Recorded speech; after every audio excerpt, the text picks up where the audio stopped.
¿Qué onda, vitaminas? ¿Cómo están el día de hoy? Hoy vamos a tocar un tema, la verdad, un poco, pues aquí todos los temas son extraños, pero este en particular, la gente piensa que nada más es un trastorno que padecen los niños. Y no, la verdad también lo padecen los adultos.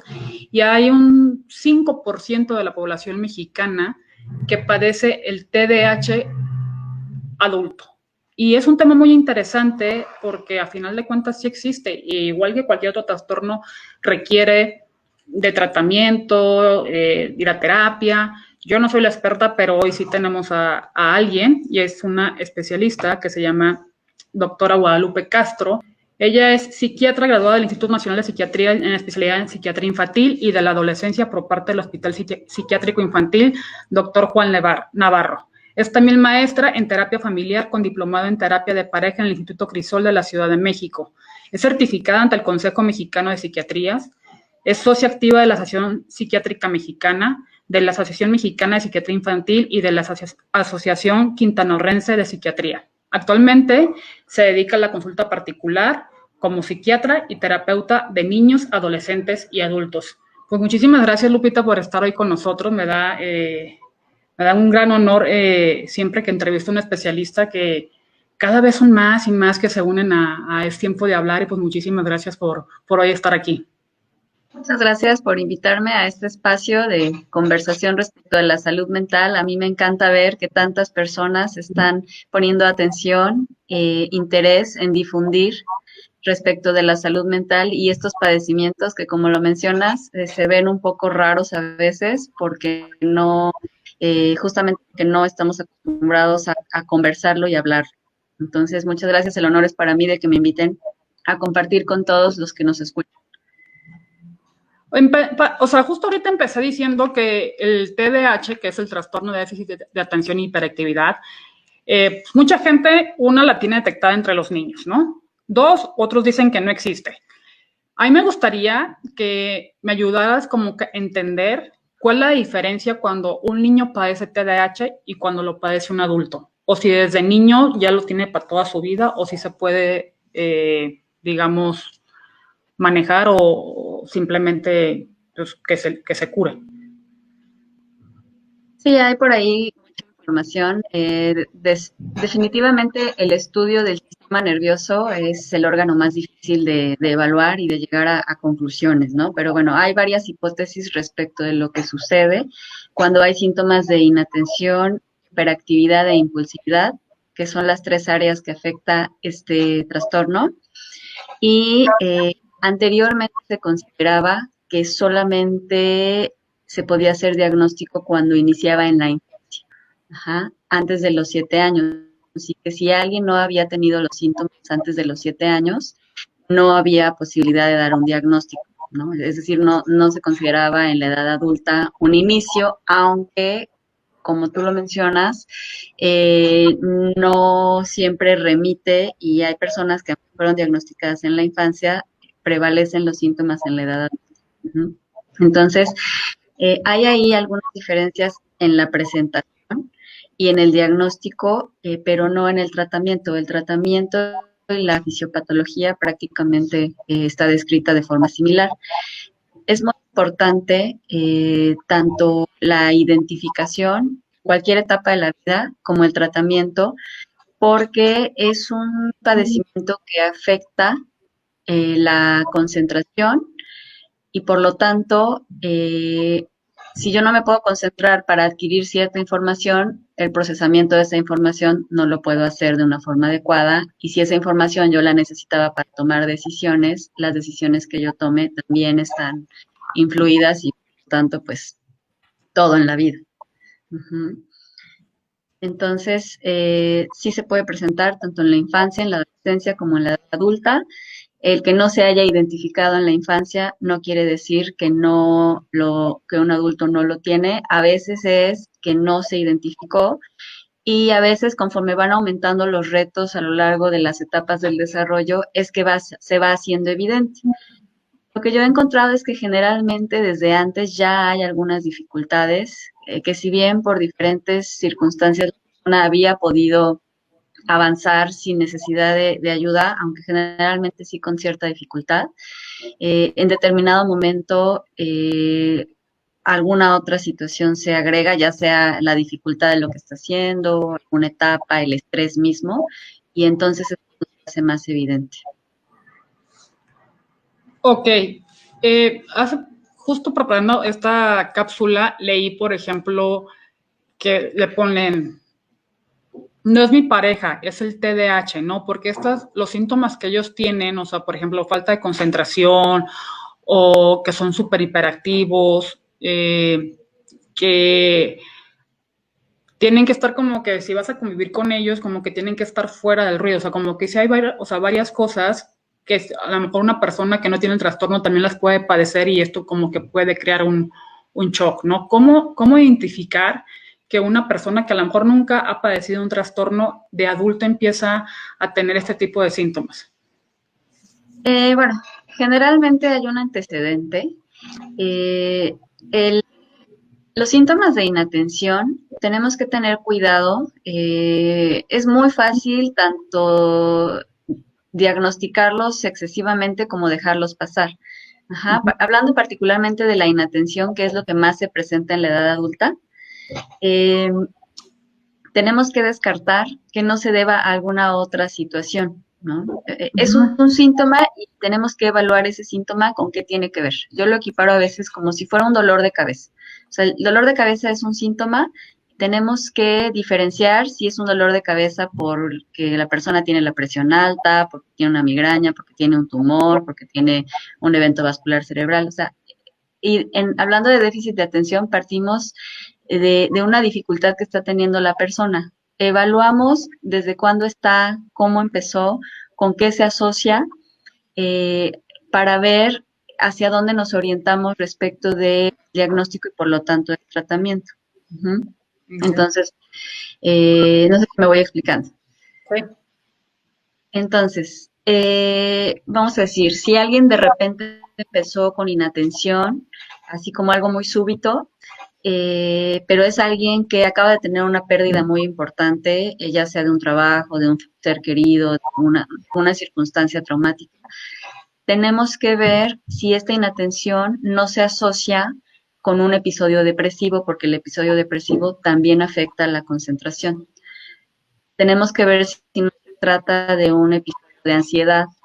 Entonces, una vez que descartamos que no tenga que ver con alguna otra condición, podemos enfocarnos ya a hacer una historia respecto al déficit de atención, que por lo regular hay una trayectoria y en determinado momento puede pasar que frente a una pérdida sea más difícil manejarlo y puede ser que la ansiedad nos haga evidente algo que antes la persona batallaba para lidiar y lograba resolverlo aunque con dificultad, pero se suma un episodio de ansiedad y muchas veces llegan a la consulta no por los síntomas de inatención, sino por otras cosas y a la hora de hacer la historia nos damos cuenta que las personas llevan un tiempo significativo batallando. De hecho, eso sucede con casi todos los padecimientos psiquiátricos. Las personas tardan muchísimos años en llegar a atención por el desconocimiento de que esto tiene que ver con un funcionamiento biológico. Que los síntomas de psiquiatría no es que uno se los invente ni que uno esté loco, ¿no? Por ahí la palabra locura gira mucho relacionado con esta área, cuando no tiene nada que ver. Tú preguntabas hace rato que si es algo que existe o que no existe. Sí existe. Hay mucha evidencia ya respecto de los mecanismos biológicos. Finalmente es un síntoma de un órgano de nuestro cuerpo que es el cerebro. Bueno, son varios síntomas, como lo mencionaba, que tienen que ver con la atención, la hiperactividad y la impulsividad. Entonces, hay una base biológica respecto al funcionamiento neuronal relacionado con la dopamina y la noradrenalina, que son las sustancias de nuestro cerebro, algunas de las sustancias de nuestro cerebro que se encargan de toda la regulación que hace nuestro sistema nervioso y que ya sea que la función esté muy aumentada o muy disminuida, puede dar estas dificultades. Yo siempre explico con mis pacientes que Así como cada órgano da diferentes síntomas, no sé, si tú te expones al sol y te quemas, te va a arder la piel, o si sobrecargas tu estómago, te puede dar dolor o inflamación, o te puede dar, puede fracturar un hueso. O sea, cada órgano puede dar sus molestias, sus síntomas, y en este caso, hablando de cerebro, de sistema nervioso, funcionamiento neuronal, ya está identificado para el trastorno por déficit de atención e hiperactividad una relación con la función de la dopamina y de la noradrenalina. Y bueno, ya entrar como a saber por qué, no hay todavía en psiquiatría, en prácticamente ningún padecimiento, un por qué, ¿no? Y en medicina, pues mucho es así. Todavía estamos avanzando bastante respecto al conocimiento del ser humano, del funcionamiento del cuerpo y particularmente del sistema nervioso, aunque ya se han identificado varios factores de riesgo. Hay un componente genético muy importante y muy descrito. Eh, Arriba del 80% de los pacientes con trastorno por déficit de atención tienen un familiar en primer grado que también lo tiene, entonces es heredable. Y también tiene que ver con algunos factores de riesgo en el embarazo, como son, no sé, si la mamá fumó o si hubo una desnutrición, un bajo peso al nacer, consumo de alcohol, eh, eh, traumatismos obstétricos, puede ser ya después del nacimiento, estresores, ambientes estresantes en la infancia. ¿No? Pero bueno, no quiero como nada más hacer así como, no sé si me estoy explicando, si estoy resolviendo la duda que me preguntes. Sí. En el caso del TDAH, digo, porque yo no estoy muy empapada de eso. Por ejemplo, yo que tengo trastorno bipolar, está mucho la parte de la depresión y de la manía, ¿no? Que en el caso pues, son hiperactivos los de TDAH. Pero ellos pueden llegar a tener como que llegar a sentir la depresión como personas que pasan depresión o como en mi caso que tengo trastorno bipolar. Sí, eh, las personas que tienen trastorno por déficit de atención e hiperactividad, es mucho más frecuente que las personas que no lo tienen, que padezcan depresión y ansiedad. Ajá, y bueno, eso si lo pensamos desde una parte funcional, generalmente, y se inicia desde la infancia o en la edad en la que se inicie, por este mismo mecanismo biológico tienen muchísima más dificultad para lograr lo que otras personas que no tienen esta condición les es muy fácil. Entonces, particularmente en los niños, en los adolescentes, empiezan a batallar mucho y se les empieza a veces a etiquetar como los tontos, como los revoltosos, ¿no? Cuando no tiene nada que ver con inteligencia, generalmente tienen una inteligencia normal, o sea, no hay ahí una diferencia. Simplemente es que si yo no me puedo concentrar en las cosas, no las puedo analizar, no las puedo resolver, y yo no, mi corteza prefrontal, que es el área cerebral que se relaciona con este padecimiento, una dificultad ahí, es la que nos detiene, digamos. Entonces, si yo tengo una dificultad ahí, puedo pensar que me tengo que detener porque no está bien, y cuando vi ya lo hice, me ganó el impulso.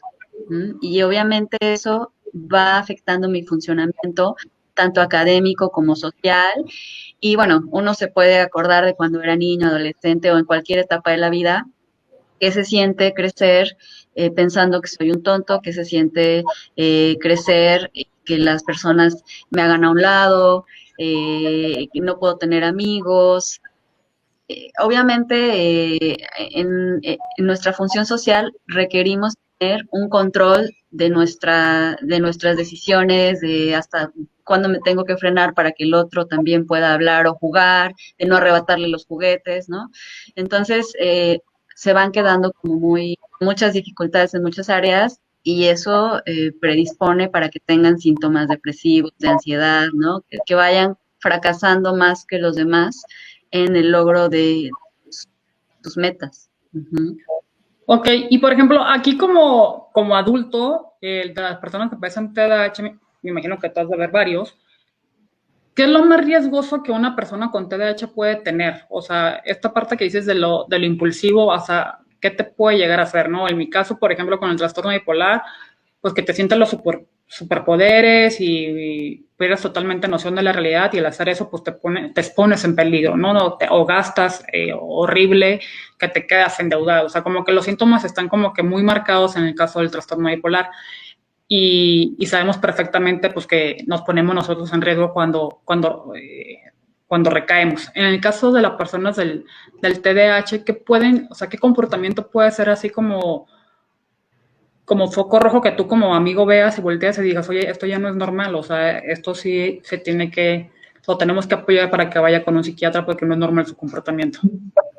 Generalmente es algo más constante, más crónico, Uh -huh. pero que va dañando todas nuestras relaciones. Ajá.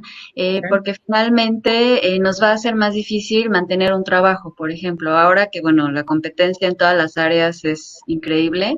eh, si yo batallo más para poner atención y cometo más errores a la hora de hacer mi trabajo, pues evidentemente que es muchísimo más fácil que me despidan. Si yo no controlo mis impulsos y yo sé que no le debo de contestar al jefe, pero cuando vi ya le contesté y aunque yo no haya querido, no me pude detener, pues es más fácil que pierda un empleo. Ajá. O que se me dificulte más a- aprender una función y entonces voy quedando fuera, ¿no? Lo mismo con la pareja.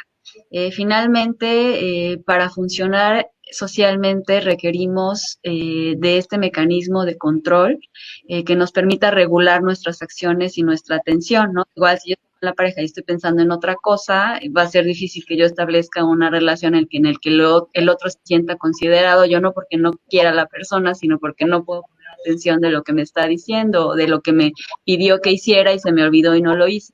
Entonces, se va acumulando una serie de situaciones que van trayendo varios fracasos, por decirlo así, en las metas de las personas, ¿no? Y bueno, evidentemente que eso pues ya pone muy difícil la situación porque alguien que tiene una inteligencia, una formación que tendría que alcanzar un nivel de desarrollo y de objetivos y que no lo logra porque tiene estas condiciones y además son condiciones que sí se pueden tratar y mejorar y entonces tener una calidad de vida distinta, ¿no? O sea, Okay. es como algo más crónico, a lo mejor cuando se complica con una depresión o con ansiedad, puede que sea más evidente para los demás y bueno, claro que puede llevar a los riesgos propios de otras condiciones también. Ok, ahorita justo acabas de decir que pueden, o sea, llevar un tratamiento para llevar una vida estable. ¿Qué tratamiento una persona adulta que padezca TDAH es el adecuado que tengan que llevar? Farmacológicamente hablando, existen medicamentos para la regulación de la noradrenalina y la dopamina, que es lo que comentábamos en un inicio, que este padecimiento tiene que ver con una disregulación en la función de nuestro cerebro relativo con la noradrenalina y la dopamina. Y entonces existen medicamentos, afortunadamente, que nos ayudan a tener una regulación más adecuada, más normal. Y entonces, cuando el medicamento en nuestro cerebro hace esta función, nos ayuda a tener, ahora sí, este control para poder enfocar nuestra atención en lo que nosotros deseamos poner la atención, a frenarnos cuando necesitamos que nuestro impulso no nos gane. Entonces, farmacológicamente hablando, se utilizan los que son conocidos como estimulantes, que son el metilfenidato y la lisdexantamina, que son los que tenemos en México, y que son inhibidores selectivos de la recaptura de noradrenalina y dopamina. ¿Mm? Eso quiere decir que mantienen niveles no permiten que se bajen esos niveles de noradrenalina y dopamina para que estén accesibles y nuestro sistema nervioso pueda estar haciendo una función más normal. Esa es la primera opción. Y bueno, también está la atomoxetina, que no es un estimulante y que es un inhibidor selectivo de la recaptura de dopamina y que también tiene una función eh, ahí a nivel biológico. Y Obviamente, también solamente yendo con un psiquiatra y estar evaluado, pues lo dan. O sea, no es como que yo voy a la farmacia ahorita y con todo lo que tú me acabas de decir, pues digo, pues me lo tomo, ¿no? Sí, no, claro. Aquí es una corrección. La tamoxifena es un inhibidor de la recaptura de noradrenalina. Me quedé pensando. No, No, no, no. Son padecimientos médicos. De repente estamos, sobre todo en las culturas latinas, aquí en México, sí somos muy dados a automedicarnos. ¿M?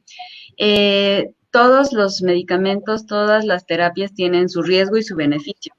Entonces, para empezar, hacer el diagnóstico de alguien que tenga experiencia en la evaluación. Todavía no hay estudios que uno se pueda hacer aquí en la esquina, digamos, para medir eso que estoy comentando de las sustancias, de los neurotransmisores de nuestro cerebro. Se hace por clínica. Entonces, hay que descartar muchísimos padecimientos, entre ellos trastorno bipolar, ansiedad, depresión, esquizofrenia. O sea, hay muchas condiciones que tenemos que descartar antes de decir es un trastorno por déficit de atención. Y una vez que se hace el diagnóstico, hay que ver las condiciones de cada persona para saber qué medicamento elegir. Hay contraindicaciones que tienen que ver con la función cardiovascular, las comorbilidades, tanto propias del sistema nervioso como otras condiciones médicas, descartar que no haya una alteración en el funcionamiento tiroideo. Entonces, suena así como sencillo, pero realmente requiere de un trabajo de alguien con un ojo especializado y que tenga experiencia en el manejo de estos medicamentos. No son de venta libre. Los estimulantes, sobre todo, necesitan prescripción médica.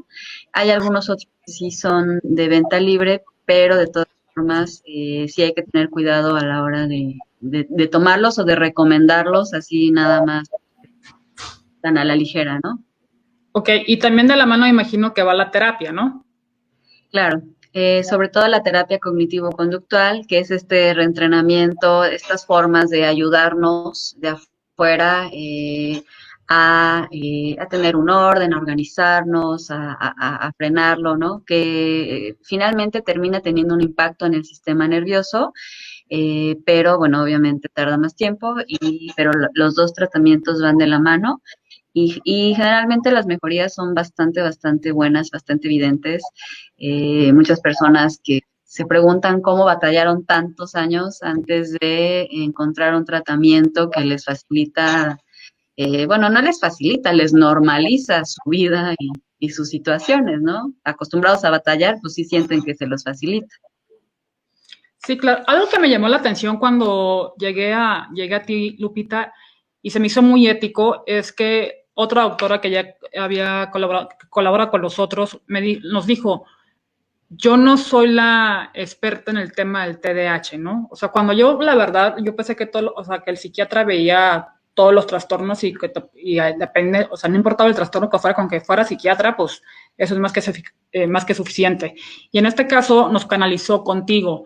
Y eso me hizo pensar en donde dije, pues es que son un chorro de trastornos. Y está cañón que un psiquiatra sea especialista. O sea, por ejemplo, hay un doctor aquí en México que es especialista nada más en trastorno bipolar. Sí podrá haber otras cosas, pero su fuerte y la mayoría de sus pacientes es de trastorno bipolar. Entonces, aquí me gustaría que en tu caso, por ejemplo, que nos canalizaron contigo, ¿cómo hacer un casting, no? O sea, porque yo siempre les digo, oigan, no porque vayan a la primera con un psiquiatra quiere decir que van a ser empáticos a la primera vez, sino que si no son empáticos, pidan una recomendación y vayan, así como termino ahorita contigo para tocar este tema de TDAH, ¿no? Entonces, a mí sí me gustaría como saber si esto es algo que ya están implementando psiquiatras o es dependiendo de cada quien.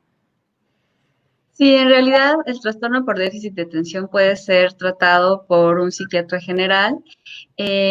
Los psiquiatras que hacemos la formación infantil y de la adolescencia, tenemos más experiencia en el diagnóstico y el tratamiento de este padecimiento porque la prevalencia es mayor en niños y adolescentes. Ujú. Entonces, sí tenemos ahí, bueno, yo creo que un entrenamiento mayor. No hay una formación específica en este padecimiento, pero sí quienes tenemos la especialidad en niños y adolescentes, es un padecimiento que constantemente estamos evaluando y tratando. Ujú. Ok, Entonces, creo que por ahí va. sí. O sí, no, es que es bueno saber porque a final de cuentas, si apenas estamos tocando, digamos, puertas para que la gente esté informada, pues que también sepa que depende del trastorno que tengan, pues también busques qué tipo de psiquiatras eh, te pueden ayudar a que lleves una vida estable, ¿no? Claro, sí, sí, sí, o sea, te digo, no es realmente como, hay, dentro de la psiquiatría hay subespecialidades Ujú. y, por ejemplo, para trastorno bipolar hay una alta especialidad, quiere decir que después de los 4 años de psiquiatría general, estudias un año más específicamente en trastornos afectivos bipolar. Ujú. También hay una alta especialidad en esquizofrenia y trastornos psicóticos, hay una alta especialidad en demencias, hay una alta especialidad en psicogeriatría, en adicciones y también en padecimientos del neurodesarrollo que están incluidos, bueno, no solo del neurodesarrollo, pero muchos de ellos se ven en la infancia Ok. y que ahí hay igual una especialidad en niños y adolescentes que son 2 años después de la formación como psiquiatra general.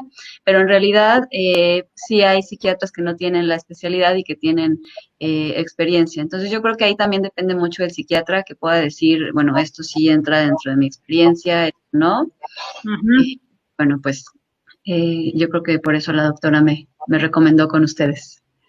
No, perfecto. Y por último, ¿qué consejo le darías a las personas adultas que padecen de TDAH? ¿Qué pueden hacer para lograr una vida estable?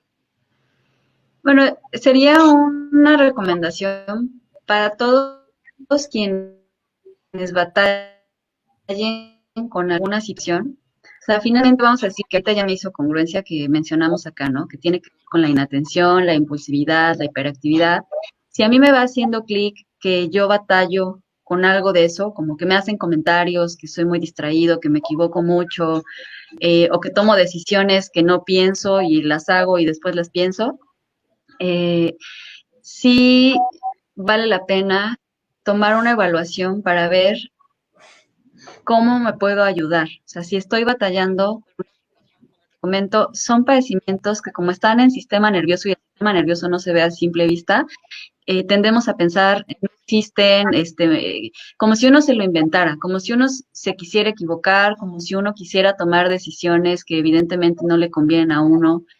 Eh, Entonces, parte de la difusión, de compartir el conocimiento, es que las personas vayan identificando y, y, y tengan el conocimiento de que estos padecimientos existen, tienen una parte en el funcionamiento biológico y tienen tratamiento, ¿no? Entonces, sería para todos quienes sospechan que tienen algo, que batallan con algo, busquen atención. Lo peor que puede pasarles es que les digan, sí, sí tienes algo y este es el tratamiento y mejorar.